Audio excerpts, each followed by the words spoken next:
Salam Guru Penggerak. Saya Rona Meliance, CGP Angkatan 11 dari Kabupaten Rokan Hulu. Kali ini saya akan menyajikan aksi nyata pada modul 1.4 berbagi praktik baik budaya positif di SMA Negeri 1 Rambah.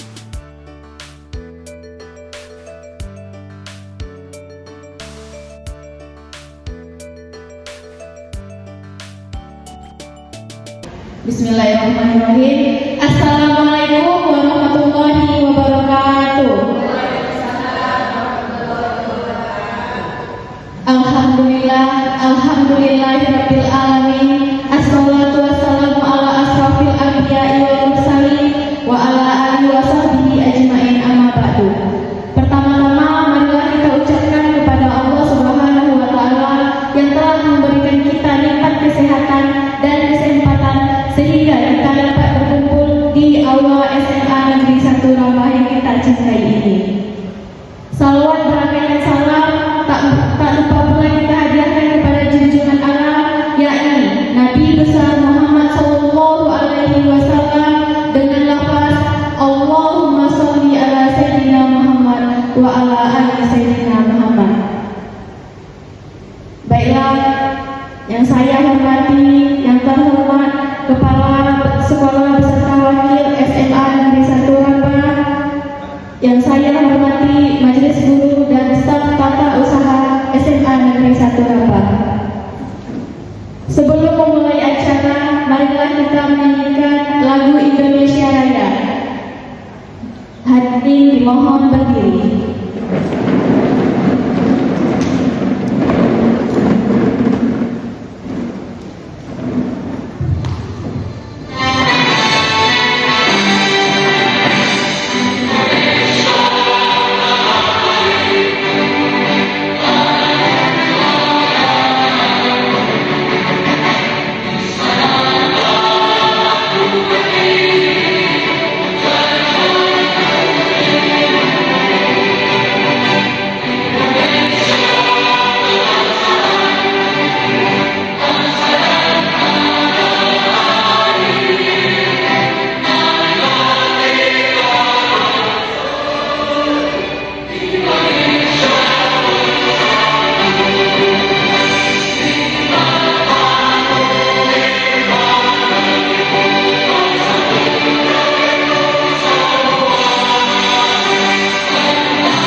Hadirin dimohon duduk kembali.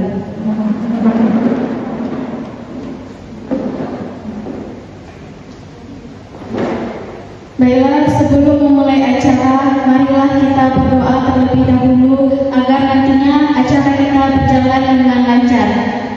Doa yang akan dipimpin oleh Pak Harun. Kepada Pak Harun dipersilakan.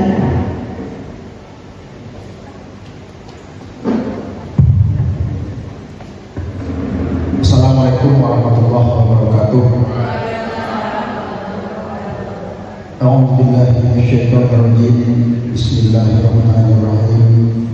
Alhamdulillahirabbil alamin wassalatu wassalamu ala asyrofil anbiya'i wal mursalin wa ala alihi wa sahbihi ajma'in. Allahumma ighfir lana dzunubana wa liwalidayna warhamhuma kama rabbayana shaghira. Wa jami'il muslimin wal mu'minin wal mu'minat bi rahmatika ya arhamar rahimin. Ya Allah, ya Tuhan, berkailah acara kali ini, yakni sebuah pertemuan untuk menjadikan salah seorang guru kami menjadi guru penggerak. Berkahilah ya Allah, sehingga dengan banyaknya guru penggerak di sekolah kami bisa memajukan sekolah kami kepada yang lebih baik lagi. Rabbana taqabbal minna wa taqabbal minna minal fasiqin. Rabbana hab lana min azwajina wa dhurriyyatina qurrata a'yun waj'alna lil muttaqina imama. Rabbana atina fid dunya hasanah wa fil akhirati hasanah wa qina adzabannar. Wa sallallahu alaihi wasallam wa ala alihi wa sahbihi ajma'in. Subhanaka rabbil izzati amma yasifun. Wassalamu ala mursalin walhamdulillahi rabbil alamin.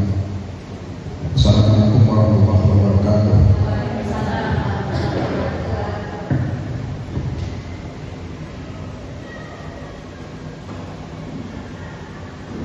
Terima kasih kepada Pak Harun. Semoga dengan berdoa lagi kelancaran acara kita dapat berjalan dengan lancar. Acara selanjutnya kata sambutan oleh Kepala Sekolah SMA Negeri 1 Langkah kepada Bapak Isman dipersilakan.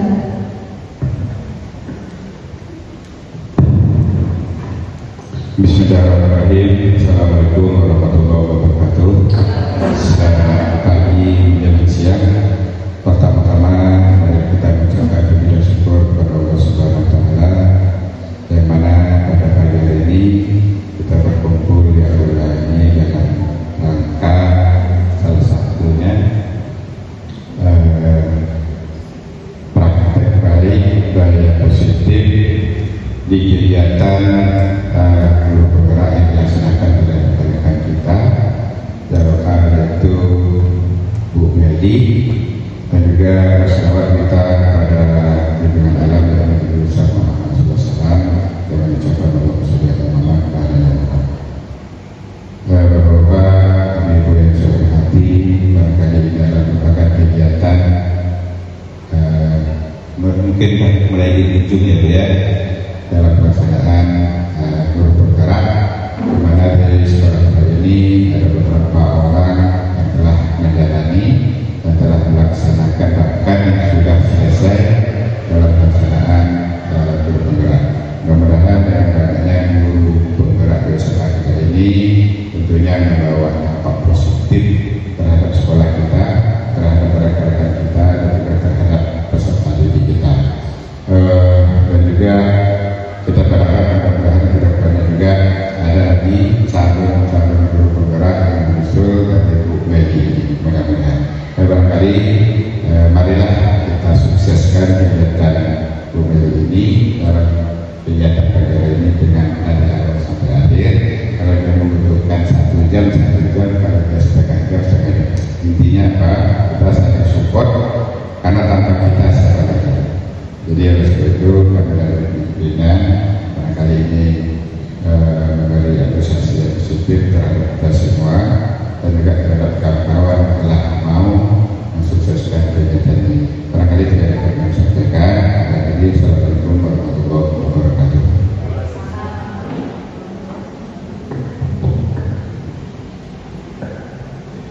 Terima kasih kepada Pak Isman. Acara selanjutnya materi praktek baik budaya positif yang akan disampaikan oleh Ibu Rona Meliance. Kepada Ibu dipersilakan.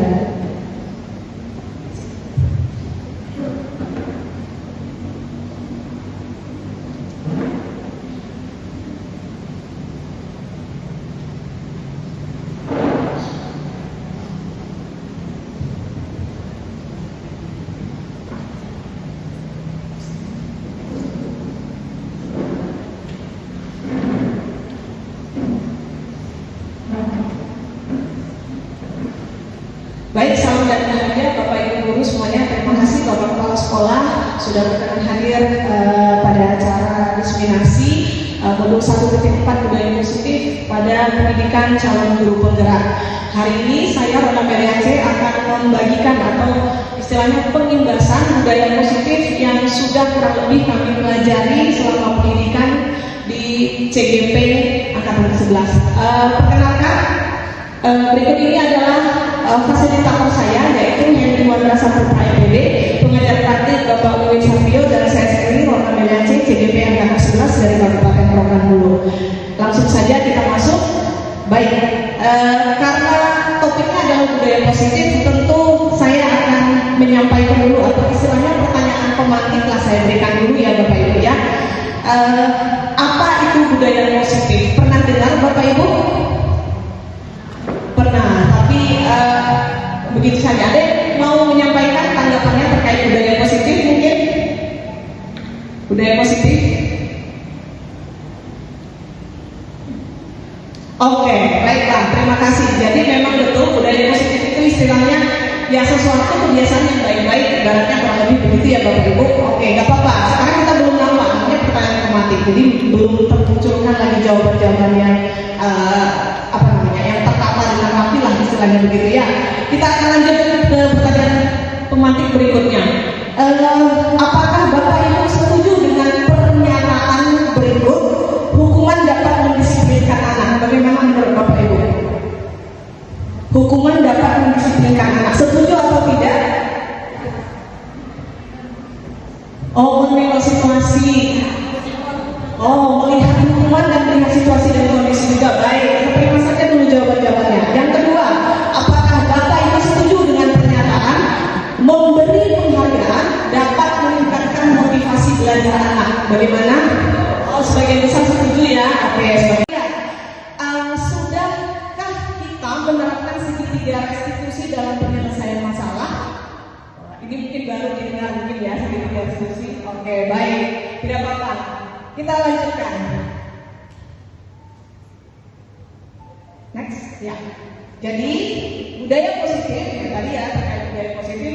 Budaya positif di sekolah itu merupakan perwujudan dari nilai-nilai, keyakinan dan kebiasaan yang dibangun di sekolah yang berfokus pada murid agar mereka dapat berkembang menjadi pribadi yang berkarakter baik, bertanggung jawab dan berkontribusi positif bagi lingkungan sekitar sesuai dengan profil pelajar Pancasila. Lanjut. Ya, dari modul budaya positif ini ada beberapa konsep inti yang mau diambil. Ada 6 kurang lebih. Yang pertama adalah disiplin positif dan nilai kebajikan universal. Yang kedua adalah teori motivasi, hukuman dan penghargaan serta restitusi. Yang ketiga keyakinan kelas. Yang keempat kebutuhan dasar manusia. Dan yang kelima adalah 5 posisi kontrol serta yang terakhir segitiga restitusi. Lanjut. Oh, oke. Ada tulisan ice breaking di sini. Sudah disebutkannya start now. Jadi daripada nanti ke-6 materinya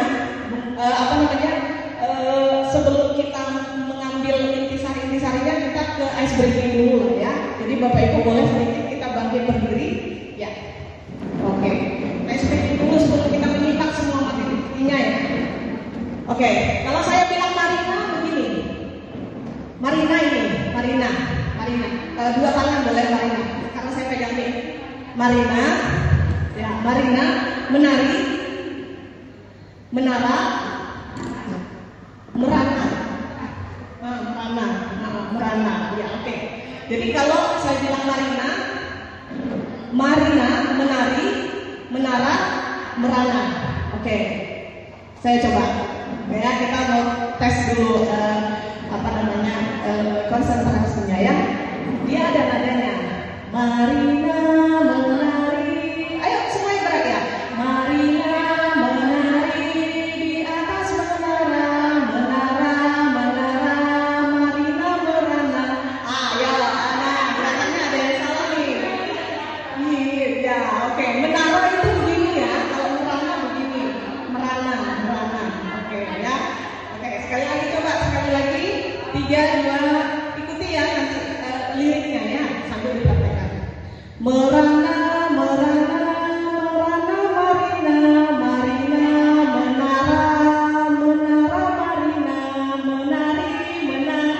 menari, merana, Marina. Oke, tepuk tangan dulu dong. Udah cocok ya, udah konsentrasi. Terima kasih. Tepuk tangan dulu dong sampai kita percaya. Oke, baik. Kita lanjut. Semoga ekspresinya ini udah kendur otot-ototnya yang tegang tadi ya. Oke, baik Bapak Ibu, kurang lebih 6 materi ini akan saya paparkan. Kita sudah melaksanakannya, hanya saja mungkin kita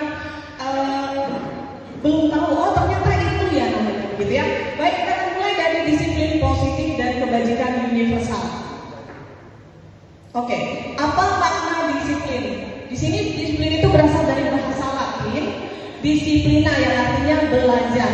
Disiplin diri membuat orang menggali potensinya menuju sebuah tujuan apa yang dia hargai. Namun, ya ini dia, namun budaya kita, makna kata disiplin telah berubah menjadi sesuatu yang dilakukan seseorang pada orang lain untuk mendapatkan kepatuhan. Kecenderungan umum adalah menghubungkan kata disiplin dengan ketidaknyamanan, bukan dengan apa yang kita hargai atau pencapaian suatu tujuan yang mulia. Oke, nah apa saja nilai-nilai kebajikan? Oke, sebelum kita masuk ke nilai kebajikan, kita tahu dulu artinya. Nilai kebajikan merupakan sifat positif manusia yang merupakan tujuan mulia yang ingin dicapai setiap individu. Nilai-nilai tersebut bersifat universal, lintas bahasa, suku, bangsa, agama maupun latar belakang. Nilai-nilai kebajikan yang ingin dicapai oleh setiap anak Indonesia kita kenal dengan profil pelajar Pancasila. Ada berapa ibu profil pelajar Pancasila? Oh iya, berapa? Yuk dihitung ya. 1, 2, 3, 4, 5, 6. Iya, tapi gak kedengaran suaranya. Ada berapa profilnya? Oh iya, baik. Ini ada juga nih lagunya nih. Ada yang tahu lagunya? Beriman bertakwa? Oh, ya coba kita baca. Loh, tiba-tiba lupa lagunya. Pelajar Pancasila beriman dan bertakwa pada Tuhan yang esa dan berakhlak mulia, gotong royong mandiri berkebinekaan global. Oke, cakep. Suaranya udah cocok mengalahkan Libra. Oh, bukan ya. Next. Kita lanjut ke slide yang kedua. Materi yang kedua yaitu teori motivasi. Nah, lanjut. Baik. Nah, teori motivasi perilaku manusia ini, kita tahu motivasi itu ada yang dari eksternal, ada yang internal. Nah, ternyata mari kita lihat, untuk menghindari ketidaknyamanan atau hukuman itu merupakan motivasi eksternal. Apa contoh pernyataannya? Jadi kayak dalam diri kita tuh, apa yang akan terjadi bila saya tidak melakukannya? Apa ya? Nah, itu ternyata adalah motivasi eksternal. Berikutnya adalah untuk mendapatkan imbalan dari orang lain. Nah, itu juga motivasi eksternal. Misalnya, apa yang saya dapatkan kalau saya melakukannya? Itu jadi kayak kalau aku melakukannya, kalau sama anak aku dapat nilai tinggi nanti, Bu. Nah, itu adalah motivasi eksternal dari murid kita. Yang ketiga adalah menghargai diri sendiri. Ini adalah motivasi yang internal. Bagaimana pernyataannya? Saya akan menjadi orang seperti apa kalau saya melakukannya? Oh ya, kalau saya datangnya tepat waktu, berarti saya adalah orang yang menghargai, gitu ya. Jadi ada tertanam nilai-nilai kebajikan juga di dalam diri tersebut. Kita lanjut. Nah, merdeka menurut Ki Hajar Dewantara itu artinya tidak hanya terlepas dari perintah, akan tetapi juga cakap buat memerintah diri sendiri. Ini Ki Hajar Dewantara. Kenapa ini saya tampilkan juga? Jadi kayak disiplin itu bukan karena harus diperintah, bukan karena ada aturan, tapi memang dia memang sudah merdeka, dia nggak perlu diperintah, tapi sadar. Nah itu dia, cakap untuk memerintah diri sendiri, gitu ya. Kita lanjut lagi. Ada lagi tadi namanya restitusi. Ini adalah pengertian restitusi, yaitu proses menciptakan kondisi bagi murid untuk memperbaiki kesalahan mereka, sehingga mereka bisa kembali pada kelompok mereka dengan karakter yang lebih kuat. Restitusi juga merupakan proses kolaboratif yang mengajarkan murid untuk mencari solusi masalah mereka dan membantu murid berpikir tentang seperti apa yang ingin dicapai atau tujuan mulianya. Oke, lanjut. Nah, ini ada 9 ciri-ciri restitusi. Ada bukan untuk menebus kesalahan, itu yang pertama. Yang kedua, memperbaiki hubungan. Yang ketiga, tawaran dan bukan paksaan. Yang keempat, restitusi menuntun untuk melihat ke dalam diri, bukan menuntut tapi menuntun.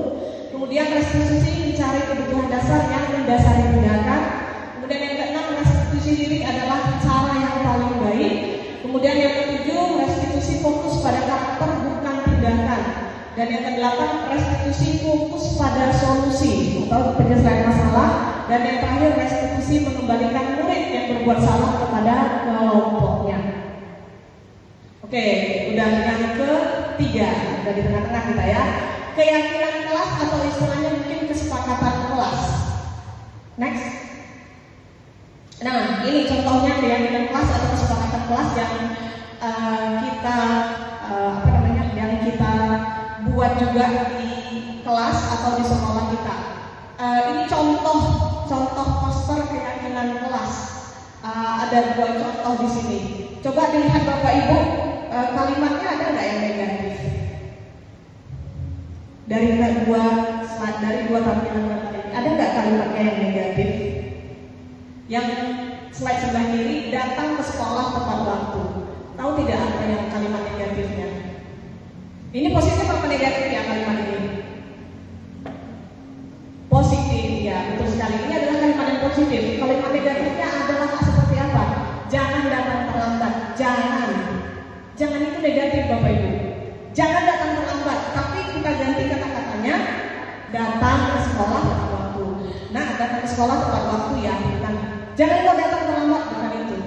Tapi diganti supaya bahasanya bisa diterima, begitu ya. Jadi datang ke sekolah tepat waktu, awali pembelajaran dengan doa, belajar dengan merdeka dan bahagia, siap kerja mandiri dan kolaborasi, peduli sesama. Jadi kayak jangan ganggu temannya. Nah, jadi jangan ganggu temannya diganti dengan mari kita peduli sesama, misalnya begitu, peduli sama teman. Ada lagi contoh yang lain, kesepakatan kelas yang lain. Mereka menuliskannya, kami guru dan murid yang saling menyayangi. Begitu dibuat contohnya. Kemudian kami murid yang semangat belajar. Ada lagi kami murid yang peduli dengan teman-teman. Nah, di sini kalimatnya semua positif ya Bapak Ibu. Tidak ada kalimat negatif yang ditampilkan di sini. Kenapa? Karena memang tujuannya adalah budaya positif. Jadi memang semua positif yang dimasukkan. Jadi kita mulai mengganti bahasa kita. Jangan lagi kamu datang terlambat, tapi cobalah datang tepat waktu. Jam berapa kita misalnya begitu. Cobalah masukkan bajunya, misalnya itu. Jangan keluar bajumu, rapikan bajunya. Gitu kurang lebih bahasanya. Bapak Ibu, udah lebih cakep lah mungkin Bapak Ibu di sini juga ya. Sama-sama belajar kita ya Bapak Ibu. Lanjut ke slide berikutnya. Ini dia ada peraturan. Jadi peraturan itu ada keyakinan yang dibuat. Coba lihat peraturannya. Peraturannya selalu kembalikan buku ke tempatnya. Itu misalnya di perpustakaan misalnya gitu ya. Nah, apa keyakinan yang mau ditanamkan dari peraturan ini? Apa keyakinan kelasnya? Ya, tanggung jawab. Di sini tanggung jawab. Oh iya, kalau kembalikan ke rak bukunya berarti saya bertanggung jawab. Ada nilai keyakinan yang ditanamkan di situ. Dilarang mengganggu orang lain. Berarti itu tandanya menghormati. Hadir ke sekolah sebelum pembelajaran dimulai. Keyakinan kelasnya menghormati orang lain serta berkomitmen. Dilarang melakukan kekerasan. Berarti itu keyakinan kelasnya atau keyakinan yang pertama adalah keselamatan dan menghormati orang lain. Yang menghormati ya, kalau kekerasan sama orang lain kan berarti dia tidak menghormati kan gitu ya, tidak menghargai temannya begitu. Jadi makanya di sini keyakinannya adalah menghormati orang lain. Kemudian misalnya peraturannya dilarang menggunakan narkoba. Apa keyakinan yang mau ditanamkan? Ya, keyakinan bahwa dia harus menjaga kesehatannya begitu. Kemudian bergantian atau menunggu giliran ini kalau kita antri. Berarti keyakinan apa yang mau ditanamkan?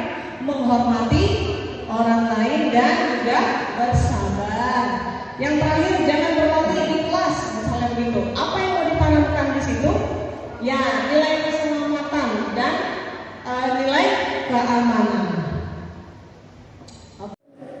Nah, Bapak Ibu, untuk keyakinan kelas, ini saya ada buat di kelas.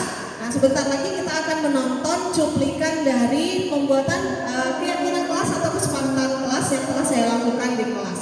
Jadi berikut ini kita coba putarkan videonya. Oke Bapak Ibu? Oke. Oke, yang kedua, kalau saya pertama tidak boleh terlambat, yang kedua, lanjut. Jangan buang apa? Jangan buang sembarangan. Baik, jangan buang sampah sembarangan. Ada lagi, jangan buang sampah sembarangan. Kalau izin katanya, kalau izin ke toilet, oke. Maksudnya apa nih?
berbentuk katanya itu sesuai dengan Oke, baik.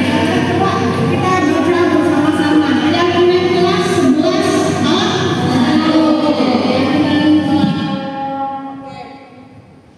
Cek, baik Bapak Ibu, ini coba kami gambar.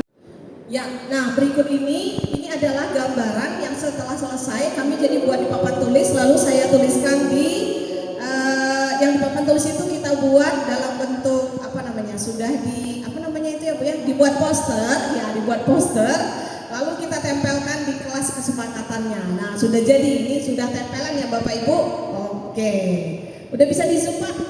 Oke, siap. Begitu ya, nampak ya Bapak Ibu ya. Kita lanjutkan ke materi berikutnya ya Bapak Ibu. Oke, kita sudah sampai ke slide yang keempat, kebutuhan dasar manusia. Ya, kebutuhan dasar manusia. Saya mau nanya dulu nih sama Bapak Ibu, apa yang menjadi kebutuhan Bapak Ibu? Ibu Rafika, mungkin apa sih yang menjadi kebutuhan di saat ini? Kebutuhan apa dulu nih Bapaknya? Terserah Bu, terserah, ini kan dibutuhkan. Saya butuh apa gitu.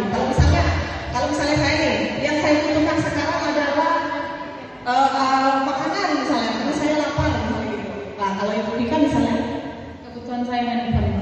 kebutuhan saya. Kalau Ibu kan, sama butuhnya, butuh banget juga. Ibu Maria, butuh apa? Butuh kasih sayang. Butuh kasih sayang. Iya, saya banyak yang kebutuhan. Jadi kasih sayang aja Bu ya. Oke, baik. Baik Bapak Ibu, makan, minum, butuh handphone, mari kita lihat. Mari kita lihat. Jadi, menurut Dr. William Glasser, 5 kebutuhan dasar manusia yang kita sebutkan bersama-sama. Yang pertama adalah bertahan hidup. Yang kedua adalah merasa. Yang ketiga adalah kebebasan. Yang keempat adalah, dan yang kelima adalah, nah, di sini ada penguasaan. Bertahan hidup, merasa diterima, kebebasan, kesenangan, dan penguasaan. Kira-kira kalau tadi butuh makan, berarti di posisi mana itu? Posisi pertama yaitu bertahan hidup. Kalau butuh kasih sayang, butuh kasih sayang di posisi mana? Merasa diterima. Iya, merasa diterima. Kalau misalnya, oke, kita lanjut dulu lah ya. Coba lanjut lagi Bu. Nanti ada penjelasan di dalamnya. Oke, 5 kebutuhan dasar manusia menurut William Glasser. Oke, di sini ada sedikit penjelasannya. Bertahan hidup, kebutuhan fisiologis siswa harus terpenuhi agar bisa melaksanakan pembelajaran dengan baik. Nah, tadi apa yang pertama? Bertahan hidup, dia butuh sandang, papan, begitu ya, pangan, begitu ya. Kalau muridnya datang lapar ke sekolah, kira-kira dia bagaimana di sekolah kira-kira? Ngantuk, tidur, tidak fokus. Itu yang utama, dia gagal fokus jadinya ya, gampang. Nah, ternyata ada kebutuhannya yang tidak terpenuhi dan berharga di kelas atau di sekolah. Bahkan siswa yang kita anggap paling cuek sekalipun. Kadang-kadang di kelas ada ya murid kita yang kayak apa istilahnya, cuek ya. Ada yang Bapak Ibu pernah di kelas kita ya ada yang cuek? Ya. Tapi sebenarnya atau pada dasarnya dia butuh nggak kira-kira kasih sayang? Butuh. Dia merasa diterima, harus merasa aku tuh ada loh. Mungkin dia begitu, dia pasti ada sesuatu yang membuat dia jadi cuek gitu ya. Nah, kadang over, yes sekali Ibu Rafika Jaya SPD ya, lengkap ya. Sebentar lagi MPD, ada yang menyusul nanti di tempat kita. Nah, sebagai guru mestinya kita bisa menerima siswa kita dengan segala bentuk dan kodratnya, karena pada prinsipnya semua murid, semua siswa kita itu adalah makhluk individu yang unik, bahkan kita sendiri adalah unik ya. Ya, begitu luar biasanya Tuhan menciptakan kita. Next, yang ketiga kebutuhannya adalah kebebasan. Berikan kebebasan pada siswa untuk menentukan pilihan dan bertanggung jawab atas kebebasan di sini adalah kesempatan untuk menentukan pilihan. Kira-kira yang seperti apa nih menentukan pilihannya? Oh, menentukan pilihan jurusan, ya. Jurusannya ketika mereka dari kelas 10 ke kelas 11 ya Bu ya, pakai apa yang lebih, ya betul sekali. Kita harus memberikan kesempatan kepada mereka seluas-luasnya, menyuarakan pendapat dan percaya diri serta tanggung jawab. Ini contohnya seperti apa ya? Menyuarakan, mungkin saat kita pemilihan OSIS mungkin atau ketua kelas kali di kelas ya. Jadi ya dia aja lah yang ketua kelas. Mungkin ada yang mau disampaikannya, dia Bu rapi, dia Bu begini, begitu. Mungkinnya lebih cocok. Dia mau cocok jadi bendahara Bu, soalnya dia tuh begitu ya. Oke, yang berikutnya kesempatan untuk mencoba hal-hal baru. Jadi ketika kita mungkin di kelas, mungkin ada beberapa anak yang mencoba hal-hal barunya, bukan berarti yang bertentangan, tapi misalnya yang kita mungkin lakukan eksperimen, begitu mungkin lalu mereka mencoba hal-hal baru. Kalau kayak gini dibuat kayak mana ya, begitu. Jadi kita harus bisa memberikan. Jadi jangan semuanya dilarang, tapi mungkin kita bisa ganti, coba dulu tapi hati-hati. Nah, mungkin begitu. Jangan langsung di-judge langsung. Tidak boleh, jangan gitu ya. Nah, pembelajaran akan menggunakan metode yang menarik dan pembelajaran berdiferensiasi akan bisa memberikan kebebasan tentunya pada murid kita. Lanjut Bu, yang keempat, ya ini dia kesenangan. Sebagai guru, mari kita senantiasa memasukkan hal-hal yang menyenangkan dalam pembelajaran agar murid merasa senang berada dalam kelas. Apa contohnya Bu kira-kira Bu? Supaya senang. Langsung ice breaking ya. Itu paling menyenangkan anak-anak ice breaking-nya. Kalau bisa lama-lama bahannya dia yang 2 JP di dalam kelas, kita habiskan 1 JP buat ice breaking. Oh jangan. Boleh, mantap sekali idenya, menggunakan model-model pembelajaran yang bervariasi ya Bu ya. Ya, modelnya dibedain, medianya divariasikan begitu ya. Bisa mungkin tidak hanya menggunakan fokus, tapi mungkin dengan alat-alat yang ada di sekitar, entah itu mungkin kayu, ranting, pohon, ada segala macam ya bisa jadi. Kalau anak-anak SD atau anak TK itu kadang pakai yang biji-biji kacang, biji-biji apa untuk menghitung gitu ya. Nah itu media juga, jadi harus inovasi. Nah itu akan memunculkan kesenangan pada mereka. Yang kelima kebutuhannya adalah penguasaan. Setiap siswa memiliki kebutuhan untuk merasa kompeten dan diakui pencapaiannya. Didengarkan akan memberikan dampak dan pengaruh. Pengaruhnya apa? Merasa memiliki harga diri. Jadi ketika murid kita itu didengarkan, itu akan memberikan dampak dan pengaruh. Oh, kayak gini rupanya gitu. Jadi ketika kita nggak mendengarkan, mungkin dia nggak ada dihargai gitu mungkin ya. Jadi apapun mungkin terjadi konflik, terjadi perselisihan, pertikaian mungkin di kelas, kita harus tahu juga alasannya. Nah, mungkin ada kebutuhan mereka yang tidak terpenuhi. Mungkin dia karena ini selama ini mungkin tadi rumahnya nggak didengarkan, jadi dia besar-besar suaranya harus begini gitu. Ternyata dia ingin menguasai ini loh aku gitu. Karena dia ingin menunjukkan bahwa dia ada harga dirinya. Jadi kita perlu tahu itu, dan mungkin dengan kita mendengarkannya dengan seksama dan kita bisa meluruskan apa yang kurang, kebutuhan penguasaannya juga akan terpenuhi. Jadi penguasaannya nggak jadi yang negatif, jadi penguasaan yang positif. Mungkin penguasaannya bisa menguasai kelasnya. Kan yuk kita buat misalnya taman kita kayak kemarin kita lomba 17-an ya. Nah misalnya mungkin ketua kelasnya bisa menguasai nih. Kan kamu naik kita hias yuk pakai ini yuk gitu. Jadi kalau dia mampu menguasai, tentunya teman-temannya akan terikut jadinya.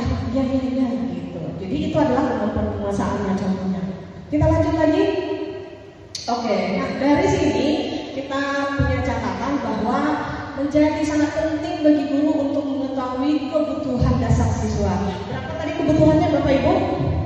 Ya, ada 5. Penting ya, agar kita mengetahui alasan dibalik sikap dan tingkah laku dari murid-murid kita itu. Nah, ketika siswa melakukan tindakan yang melanggar atau tindakan yang tidak sesuai dengan nilai kebajikan universal, maka guru hendaknya mencari tahu alasan apa yang mendasari tindakan tersebut. Nah, dengan pendekatan disiplin positif tadi, maka siswa akan diajak berdialog, berefleksi kenapa sih begini, untuk mengenali dan mengidentifikasi kebutuhan apa sebenarnya yang belum terpenuhi.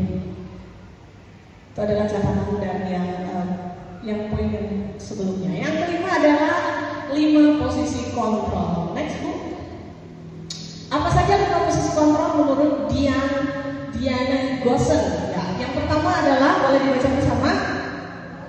Oke, yang kedua, pembuat rasa bersalah. Yang ketiga, posisi kontrol sebagai. Ya, keempat, posisi kontrol sebagai. Yang kelima, posisi kontrol sebagai manajer. Baik, sebelum kita nanti dulu. Baik, yang slide yang tadi saja. Boleh, Bapak Ibu, ini adalah posisi kontrol kita sebagai guru. Boleh saya tahu posisi mana yang paling kita sering buat? Boleh mungkin angkat tangan. Sebagai guru ketika kita di kelas, posisi seperti apa yang paling sering kita terapkan di kelas? Sebagai teman, oke. Paling sering ada yang lain? Manajer, ada lagi yang lain? Oh, pemantau. Pemantau saat ujian bulanan, gitu ya. Apa? Jadi intelijen. Oke, baik. Kita akan lihat posisi kontrol seperti apa yang paling sering kita lakukan dan yang mana yang sebaiknya dilakukan oleh kita sebagai guru. Baik, boleh teruskan, Bu? Oke. Berikut ada studi kasus tentang 5 posisi kontrol guru. Lanjut, Bu. Nah, ini saya ada videonya. Mari kita lihat cuplikan video. Ya, videonya.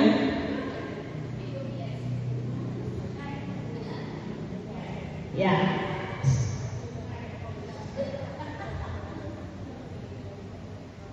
Untuk keluar suaranya ya. Sebentar ya.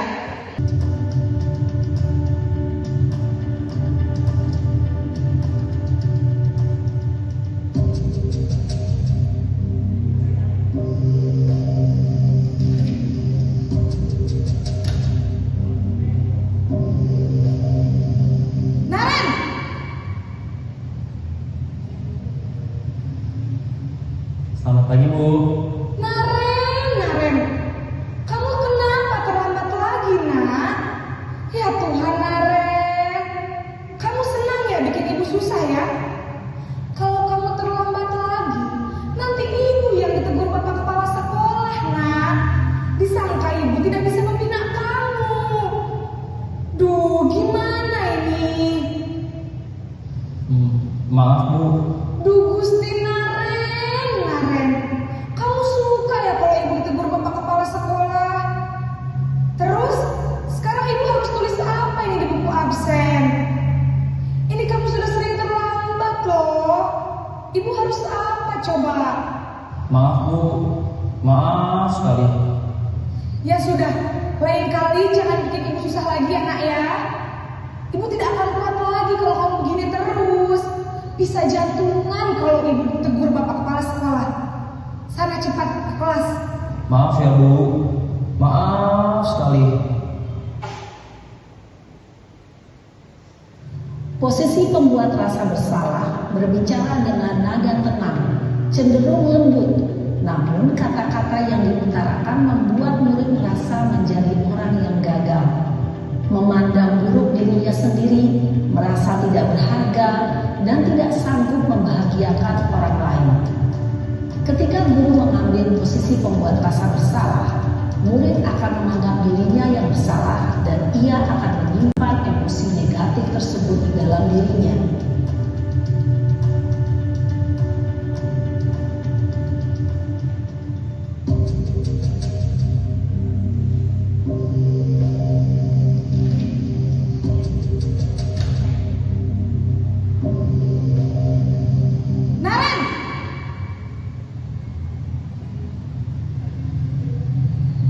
Selamat pagi, Bu. Wah, sudah jam berapa ini, nak? Terlambat lagi ya, sayang. Iya, Bu. Habis ibu saya membangunkan saya, Bu. Kamu malah menyalahkan ibu kamu. Kamu bukannya anak yang larinya paling kencang. Kok terlambat sih? Iya, Bu. Saya memang terlambat bangun tadi. Jadi, biarpun saya lari kencang, tetap gak kekejar, Bu. Ya sudah sana. Nanti lain kali larinya lebih kencang lagi ya. Biar gak terlambat lagi. bikin seneng ibu demi ibu. Bisa kan? Bisa lah Bu. Ya sudah, sana masuk kelas. Ibu beresin urusan absen kamu. Kamu ini ada-ada saja. Dalam posisi teman, guru berbicara dengan nada suara ramah, akrab, cenderung bersenda gurau untuk menjaga suasana tetap santai.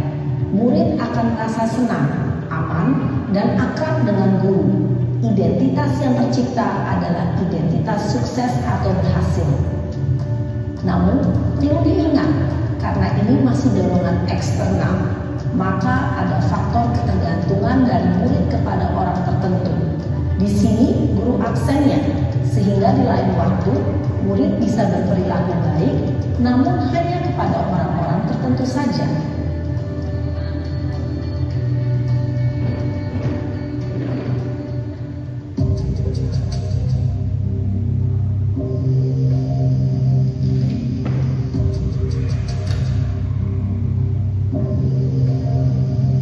Naren!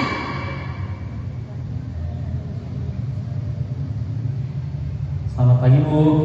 Naren, apa peraturan sekolah kita tentang jam berapa kita harus masuk sekolah, Nak? Kita harus di sekolah jam 7 Bu. Iya betul, sekarang sudah jam 7.20. Naren sudah tahu konsekuensinya jika terlambat hadir. Paham Bu. Saya harus tinggal kelas pas jam istirahat selama 20 menit. Iya benar, konsekuensinya demikian. Jadi nanti jam 9.30 pas istirahat, kamu harus tinggal di kelas, kerjakan tugas tambahan untuk ketertinggalan kamu, ya? Baik Bu. Posisi pemantau mengandalkan penghitungan atau data untuk mengontrol murid. Guru mengarahkan murid berdasarkan peraturan dan konsekuensi. Seorang pemantau menunjukkan bahasa tubuh dan ekspresi wajah yang datar dan cenderung formal.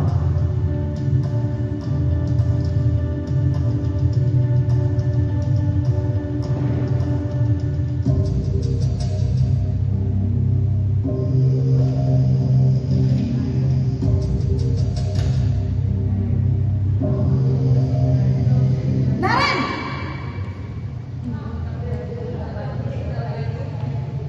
Selamat pagi Bu. Selamat pagi, Naren. Maaf Bu, saya terlambat. Iya, sekolah masuknya jam 7, sekarang sudah jam 7.20. Jadi sekarang bagaimana ini, Naren? Maaf Bu, saya lupa setel alarm saya semalam. Baiklah, menurut kamu, keyakinan sekolah yang mana yang perlu kamu tingkatkan? Menghargai diri sendiri dan orang lain mungkin ya Bu. Setuju. Jadi, apakah Naren meyakini prinsip saling menghormati tersebut? Iya Bu, saya meyakininya. Apakah Naren bersedia memperbaiki masalah keterlambatan ini? Bersedia Bu. Bagaimana kamu akan perbaiki masalah keterlambatan ini? Saya akan coba untuk tidak lupa menyetel alarm saya Bu.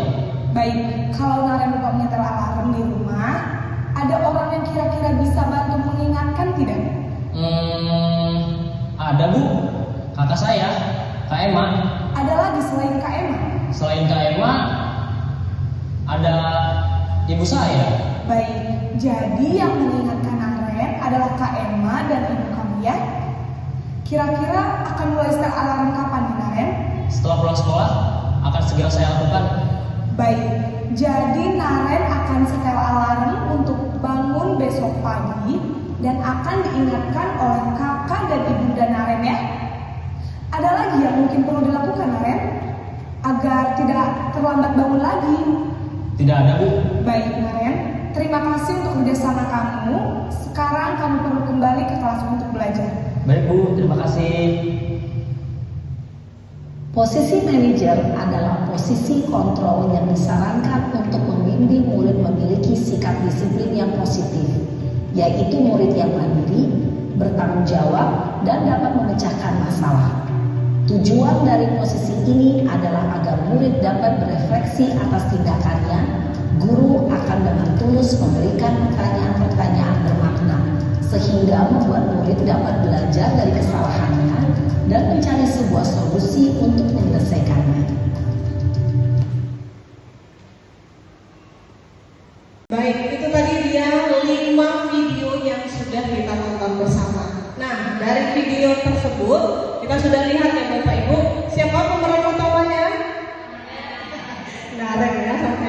berulang dipanggilin gurunya ya. Naren adalah peserta didik atau murid yang terlambat masuk ke kelasnya.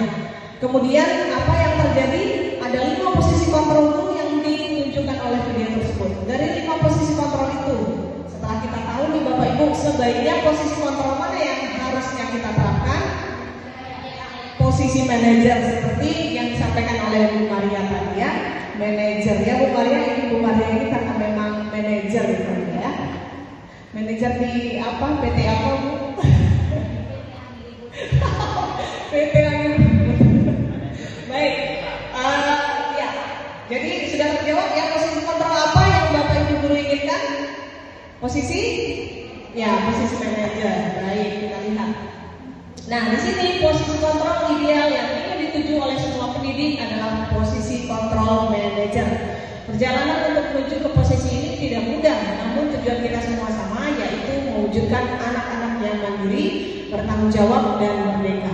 Guru dapat melakukan penerapan terhadap disiplin positif yang berpihak pada murid dan memerdekakan murid. Oke. Nah, kita sekarang sudah yang ke-6. Segitiga restitusi. Oke. Segitiga restitusi adalah suatu dialog yang dijalankan oleh guru atau orang tua yang bertujuan untuk menjadikan anak mandiri dan bertanggung jawab. Saat memposisikan diri dalam posisi manajer, aspek yang dikembangkan pada siswa adalah motivasi intrinsik dari dalam dirinya ya, penanaman nilai kebajikan, pembiasaan positif, budaya positif, dan karakter siswa. Proses dialog ini terdiri dari 3 tahapan, yaitu yang pertama, boleh kita baca bersama. Apa yang pertama? Ya, menstabilkan identitas. Yang kedua, validasi tindakan yang salah. Yang ketiga, menanyakan keyakinan. Ya, silap tadi ya, menanyakan keyakinan. Lanjut. Oke. Berikut ini akan diberikan studi kasus tentang segitiga restitusi yang dilakukan pada guru sebagai posisi manajer. Cukup. Ini ada.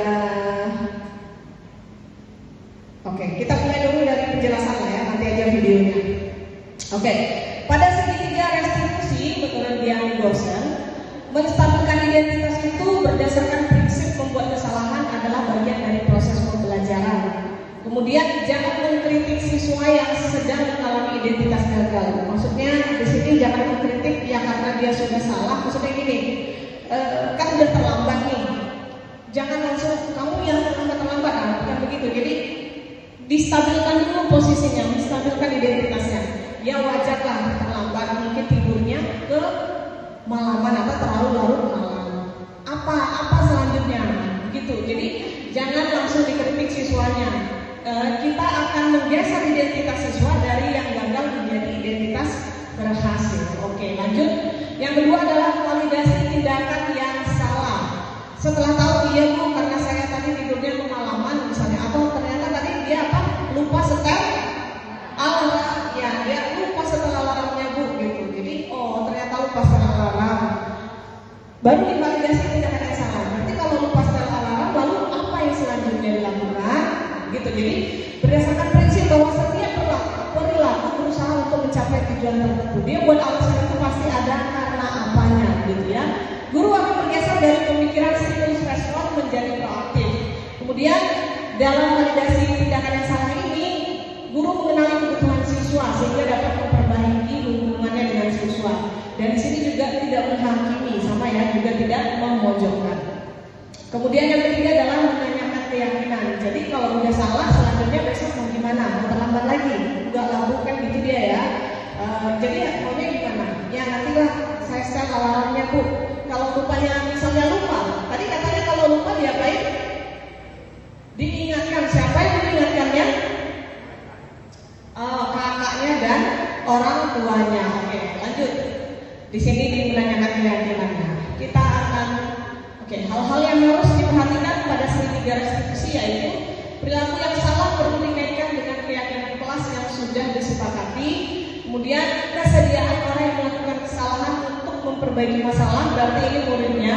Pemecahan masalah harus relevan dengan masalah yang ada. Jadi kalau misalnya yang setel alarm siapa? Nah Jadi harus relevan, pemecahan masalahnya harus relevan. Saya lupa Bu nyetel alarm saya. Jadi kalau lupa, pertanyaan selanjutnya adalah siapa yang membantu mengingatkan gitu. Itu. Jadi pemecahan masalahnya harus relevan. Oh, kalau aku lupa berarti nanti aku suruh kakak aku mengingatkan, nah gitu. Jadi relevan. Jadi kalau kamu lupa, ya nggak tahu Bu, nggak gimana. Ajak dia untuk memikirkan apa solusi dia.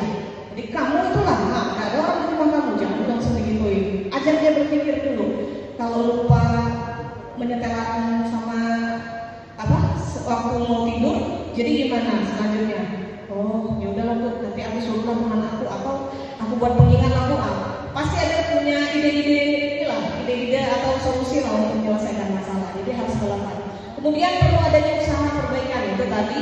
Kemudian perlu dedikasi waktu dari pihak yang melakukan kesalahan. Tanyakan kapan dan akan mulai melakukan usaha untuk memperbaiki kesalahannya. Tadi ada ditanya ya, kapan kamu mulai kesalahannya? Oh, nanti Bu pulang sekolah. Berarti dia langsung harus ingat. Karena kan nggak boleh bawa HP ya ke sekolah. Nah, langsung di setelnya. Baik, ini ada video juga lagi terkait penerapan segitiga restitusi. Validasi tindakan. Ini segitiga restitusinya ya, stabilkan identitas, validasi tindakan, dan menanyakan keyakinan. Ibu dan Bapak Guru, berikut ini akan ditunjukkan Cara seorang guru berada dalam posisi manajer menggunakan penerapan segitiga restitusi. Oke, baik Bapak Ibu, boleh kita simak bersama video berikut ini tentang segitiga restitusi.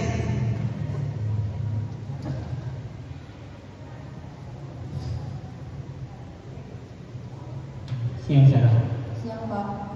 Sudah lama nggak ketemu Sarah. Kenapa hari ini ada di sini? Kesel Pak, kesel banget. Masa aku dikatain tukang fitnah Pak? Ya aku marah lah. Aku balik katain TK di depan kelas. Kesel banget. Oh begitu. Ya pasti kamu marah dan kesal. Bapak juga akan marah apabila ada yang menuduh Bapak seperti itu. Baik, di sini menstabilkan identitas ya, tidak langsung menghardik, menunjuk dan menyalahkan. Ya saya langsung matain TK lah Pak. Kesel banget. Saya bentak-bentak dia depan teman-teman lain. Oh begitu. Pasti kamu melakukan seperti itu karena suatu alasan tertentu, bukan? Iyalah, saya diam saja Pak. Ya saya bela diri lah. Masa saya dituduh tukang fitnah? Ya wajar lah. Mempertahankan harga diri itu sesuatu yang penting buat kamu. Untung kamu tidak bertindak lebih gegabah lagi, hanya meminta-minta. Iya Pak. Untung saya masih bersabar dan hanya meminta saja. Oke, di sini muridnya udah mulai lebih dengan tenang ya. Ya pasti ya. Tapi kamu memilih untuk tetap bertahan dan bersabar. Kamu memilih untuk tidak berbuat lebih parah lagi, bukan? Iya. Nah, sekarang coba kita lihat lagi tindakan kamu yang bentak-bentak TK di kelas. Tindakan kamu itu kira-kira sesuai dengan keyakinan kelas atau prinsip kamu tidak? Enggak lah Pak. Capek Pak jadi pemarah.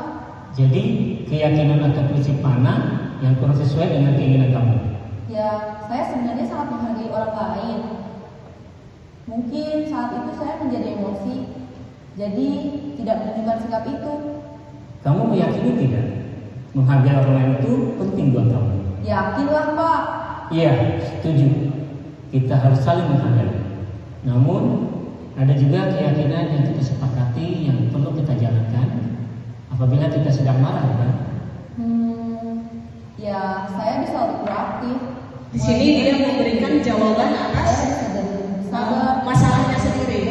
Ya, kalimat yang diberikan oleh gurunya dengan segitiga restitusi. Kamu bersedia memperbaiki masalah ini tidak? Sedia Pak.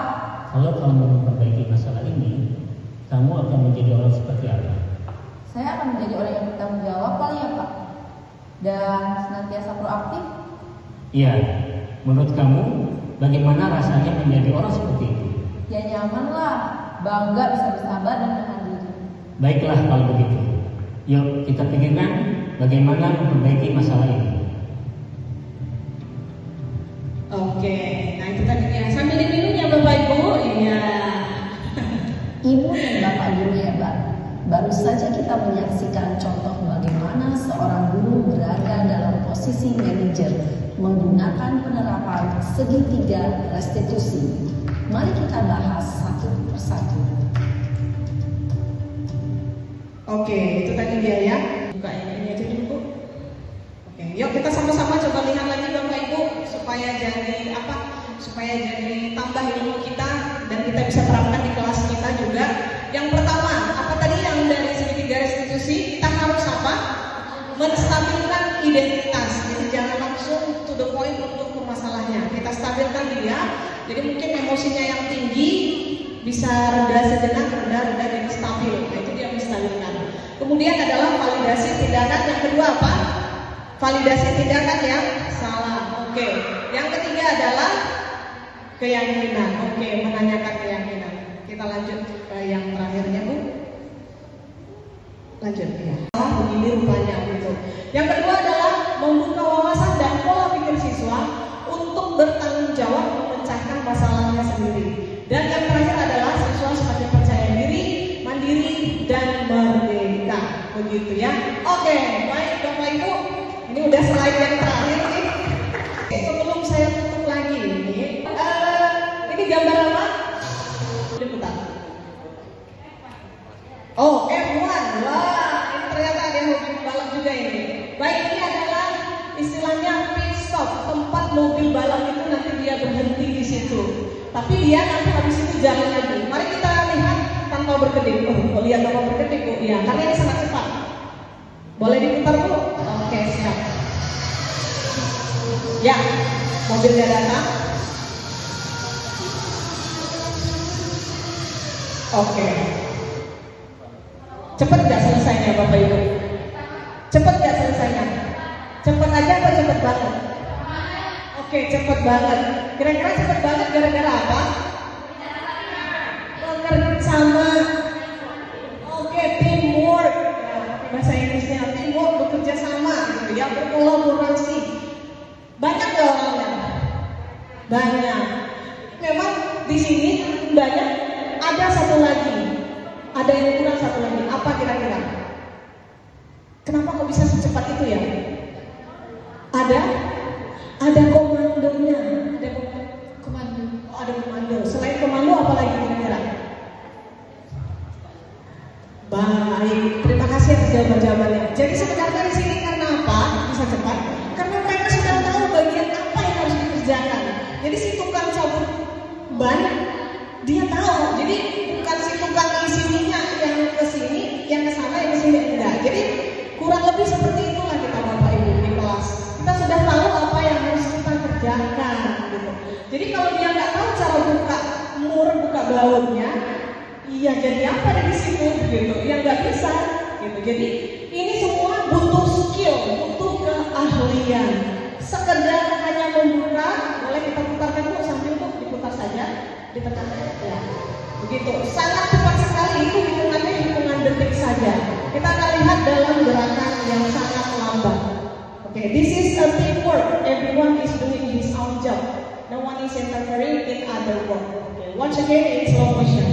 Baik, dilihat ya Bapak Ibu, kerjanya luar biasa. Sama-sama tangannya kiri dan kanan orang yang berbeda. Ada yang tukang pasang bannya, ada yang pegang apa sih itu ya, pegang kendali motornya sana. Coba lihat yang di depan sana, ada seperti yang menggerak-gerakkan juga. Pas sama lagi lepas tangannya, seperti cermin jadinya. Ya, selesai. Gitu. Baik. Bapak Ibu seperti itu teamwork kita di sekolah ini. Saya tidak bisa bekerja sendiri. Kepala sekolah tidak bisa bekerja sendiri. Kepala sekolah ada bagiannya apa yang akan dikerjakan. Kita sebagai guru ada apa yang kita kerjakan. Kita sebagai tenaga staf tata usaha ada yang kita kerjakan. Kita sebagai guru piket kita ada tahu ada yang tahu kita harus kerjakan. Ini aturannya. Ini seperti ini cara kerjanya. Jadi kalau kita semua tahu cara kerja kita masing-masing, maka yakin dan percayalah SMA Negeri 1 Rambah ini makin lama makin ke depan akan semakin berjaya. Setuju Bapak Ibu? Setuju. Baik, itu saja yang dapat saya sampaikan. Terima kasih atas perhatiannya Bapak dan Ibu guru. Semoga kita bergerak dan menggerakkan. Terima kasih dan selamat siang semuanya Bapak Ibu.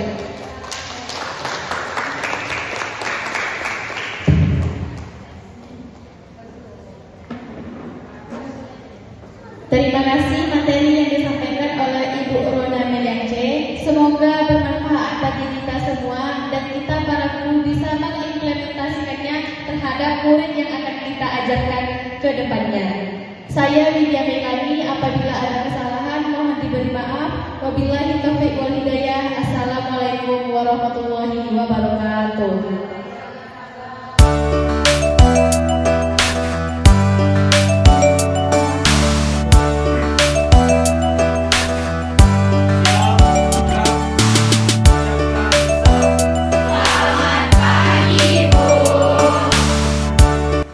Udah tahu kan jadwal susunan hari ini? Kemarin udah share di grup kelas? Udah. Oke, baik. Nah sekarang karena keterbatasan waktu, hari kemarin kita harus borong, terus kita udah bentuk struktur kelas dan bagian-bagian dari kelas itu, cuman kita belum menuliskan atau belum membuat apa yang menjadi kesepakatan atau keyakinan kelas kita. Karena kemarin juga harus borong dan habis itu kita langsung pulang kan gitu ya. Jadi hari ini di jam ibu yang suka ini ibu ambillah sebentar. Nah, kita membuat keyakinan sekaligus keyakinan kelas kita selama belajar fisika. Gitu ya. Oke, yuk kita akan memulai keyakinan atau kesepakatan kelas kita yang pertama. Anak-anak, di keyakinan kelas ini kalian suka, ibu setuju, artinya ibu juga suka. Jadi kita bisa sama-sama nanti melaksanakannya. Jangan hanya karena ibu. Jadi kita bersama-sama. Oke Nias? Oke Bu. Jawab dong. Ya oke baik. Yuk keyakinan kelas kita boleh yang pertama apa kira-kira? Apa? Jangan terlambat. Oke tidak boleh terlambat. Ya ibu tulis dulu lah ya. Tidak boleh terlambat. Tidak boleh terlambat.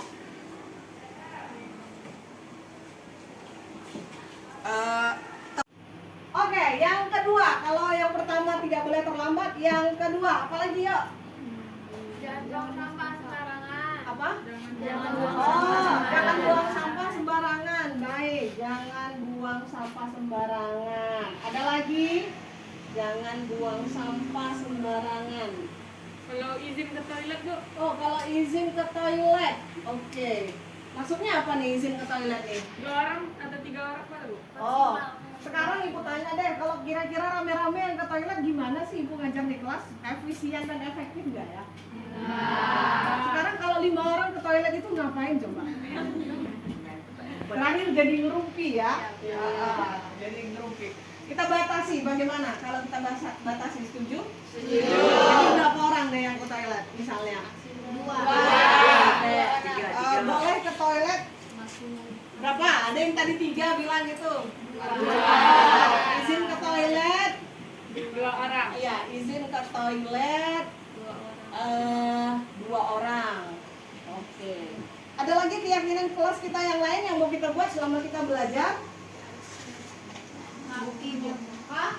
Harus rapi. Apa lagi? Tidak boleh cakap kotor. Tidak boleh cakap kotor. Oke, apa lagi? Tidak boleh cakap kotor, harus rapi. Rapi apanya? Rapi anak ibu. Kira-kira rapi nggak ya? Boleh berdiri nggak sebentar ini? Boleh berdiri semuanya? Rapi nggak ya? Rapi nggak ya? Oke. Oh rapi, tepuk tangan dulu dong. Silakan duduk, ya rapi. Harus rapi, rapi pakaian dirinya dan rapi juga kelasnya. Boleh Pak? Ya. Ya rapi kelasnya, rapi orangnya juga Pak. Desinya ada tadi? Tadi desinya ada. Oh ada desinya ada. Oke. Apa yang berikutnya? Mungkin tidak boleh cakap kotor dulu lah ibu buat ya. Tidak boleh cakap kotor. Cakap kotor ini kalau ngejek nama bapaknya cakap kotor nggak ya? Iya. Nama bapaknya nggak cakap kotor sih. Tapi SD. Nggak boleh ya, karena nggak anak TK, nggak anak SD. Ya tidak boleh cakap kotor plus juga mengejek gitulah ya, atau mengejek. Ada yang bilang pendek, woi pendek, sembilan, nggak boleh juga tuh. Kok kan pendek nggak cakep kotor, nggak boleh juga ya. Itu iya, itu berarti udah main fisik dia, nggak boleh ya seperti itu ya. Jadi panggil namanya. Apalagi tadi harus rapi ya, berpakaian rapi dan ini harus rapi kelas dan rapi dirinya, gitulah ya. Ada lagi yang lain kira-kira? Piket, oke, berarti harus piket sesuai jadwal gitulah ya. Oke. Piket sesuai jadwal. Oke. Kurang lebih ada lagi yang mau ditambahi? Bukunya harus lengkap. Wah, nambah lagi nih bukunya. Buku apa ini, Nak? Buku sesuai hari ya. Buku berarti buku apa ya? Bawa. Gimana tadi menurut kamu? Bawa bukunya sesuai jadwal. Oke, bawa buku sesuai jadwal. Iya, bawa buku sesuai jadwal. Betul ya anak-anak ya. Jangan sampai Senin sampai Jumat bukunya itu semua di dalam tas. Wah, udah berat beban hidup, berat lagi beban tas kalian kan? Jangan sampai ya. Oke. Oke, ada lagi yang boleh tambahin? Kira-kira pas? Oke, baik. Coba kita lihat anak-anak mana penghapus kita. Nah, di sini sebelum Ibu mau rampungkan lah, ini kan ada 7 ya. Kira-kira ada yang boleh kita iniin nggak? Ada yang boleh kita ganti nggak kata-katanya? Tidak boleh terlambat. Ibu akan coba ubah kata-katanya menjadi yang lebih baik, yang lebih positif, yang lebih ini. Tidak boleh terlambat itu berarti artinya kita harus apa? Iya, datang tepat waktu, pinter. Datang tepat waktu. Kita bawa buku sesuai jadwal. Oke. Berarti kalau hari ini ada pelajaran fisika, harusnya sudah ada dong catatan fisika, kan begitu ya? Oke, ini Ibu hapus. Bawa semua catatan fisika? Bawa. Udah pinjam buku cetak? Oke, baik. Anak-anak coba kita baca bersama-sama. Keyakinan kelas 11A 1. Keyakinan kelas 11A1. Baik anak-anak, kita akan membaca bersama keyakinan kelas kita. Kelas berapa? 11A1. Baca bersama ya. Oke, baik. Fadlan kita baca bersama-sama Fadlan juga ya. 1, 2, 3 ya. Datang tepat waktu, menjaga kebersihan dan kerapian. Yang ketiga, Pergi ke toilet maksimal 2 orang. 4, Sopan dan santun dalam bertutur dan berperilaku. yang kelima, Piket sesuai jadwal. yang keenam, Bawa buku sesuai jadwal. tangan dulu dong. Ini adalah kesepakatan kelas yang kita sudah buat.